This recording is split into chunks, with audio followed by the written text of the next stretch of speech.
If you've seen the release dates of my 2 stop-motion videos, it should be clear that I've had this channel since I was but a fetus.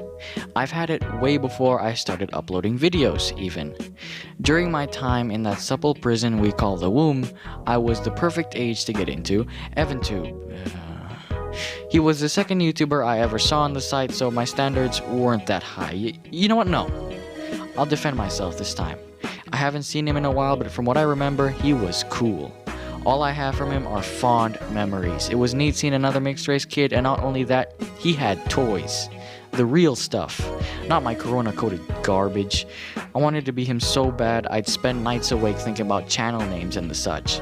I even begged my parents to buy me everything I saw, but all they wanted to do was spend my money responsibly so I could, go to college? Drink water?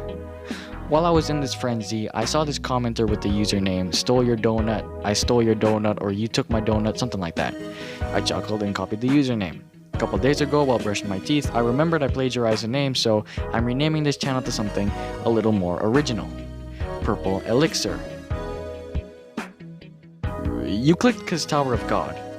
We'll strictly be covering the first season of the anime, so no manga talk in the comments, please. Relating to the clickbait. Is Tower of God worth the hype?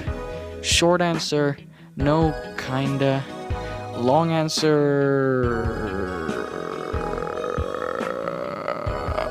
Tower of God's story is... Whoa, hey, oh my god, whoa, see that, whoa, what? Got distracted. There's a story? Basically, there's this tower, you climb it, you get a wish granted. Some are chosen to climb by the tower, and others get in themselves. Story simple, it's shonen, you're here for the characters. Luckily, all the characters are unique and super likable, not you. We're given little bits and pieces of their backstory which help intrigue us to know more about them, not you. The world's sick too. The tower feels like an entity that's been around for eons. The races, kingdoms, and animals are all intriguing as well. The fights could have easily been punch and keep punching, but they're these super well thought out puzzles instead, which I respect.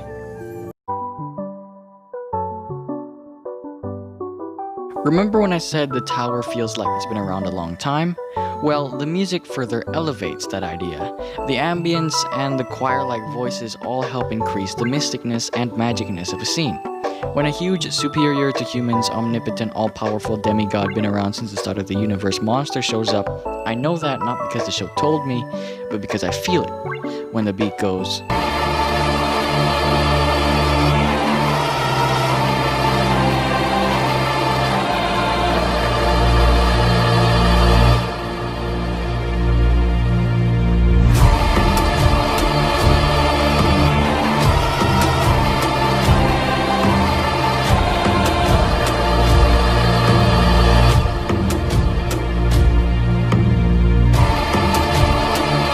The more I look at the universe, just the less convinced I am that there is something benevolent going on. So if your concept of a creator is someone who's all powerful and all good, that's not an uncommon pairing.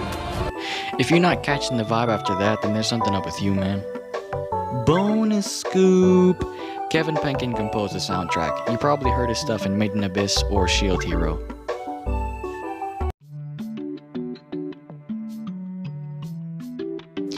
I think I speak for everyone when I say, yuck. The webtoon looks off. Maybe it's that there's no editors cleaning things up, I don't know. It looks weird. The adaptation keeps the sketchy raw feeling of the webtoon and fixes everything else. Not only that, but the animation is the biggest, most solid 7.5 out of 10 I've ever seen. Smooth and satisfying throughout. Now the character designs are a whole different story. It's not that they're boring, there's enough color here to create a June 31st, but something about them just doesn't stand out, and they end up looking really dull. This Jihad princess is the only one that really stuck with me. So you guys can picture what I mean. I went out of the shower once wearing only underwear and a red towel wrapped around my shoulders, and I look like this guy's brother.